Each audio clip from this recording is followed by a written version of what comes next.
Uşaqlıqdan atamla anam mənə öyrədiblər ki, heç vaxt insanların arxasınca danışmayım. Atamla anam mənə öyrədiblər ki, bilib-bilmədən kimisə qınamayım. Çünki qınadığım yerdən mütləq sınana bilərəm.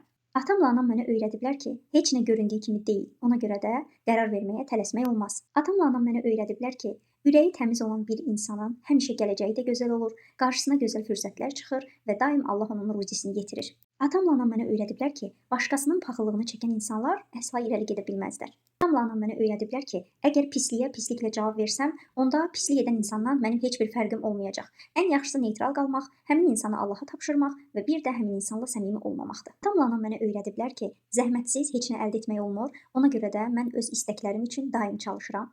Atamla anam mənə öyrədiblər ki, bu həyatdakı ən böyük, ən ülvi, ən gözəl duyğu sevgidir. Əgər sevgi varsa, sevgi olan yerdə mütləq sən çiçək açacaqsan. Atamla anam mənə öyrədiblər ki, pul çox vacibdir, amma təkcə pul heç nəyi həll etmir. Əsas məsələ insanın daim gülümsəməyi bacarması, bir-birinə sevgi ötürə bilməsi, bir-birini qoruması və bir ailə olmağı bacarmasıdır. Atamla anam mənə o qədər çox şey öyrədiblər ki, buna görə onlara ömrümün sonuna qədər təşəkkür edəcəm. Əziz valideynlər, bəs sizcə siz öz övladınızı düzgün tərbiyə edə bilirsinizmi? Bu yolda hansı addımlar atırsınız? Fikirləriniz mənim üçün çox maraqlıdır.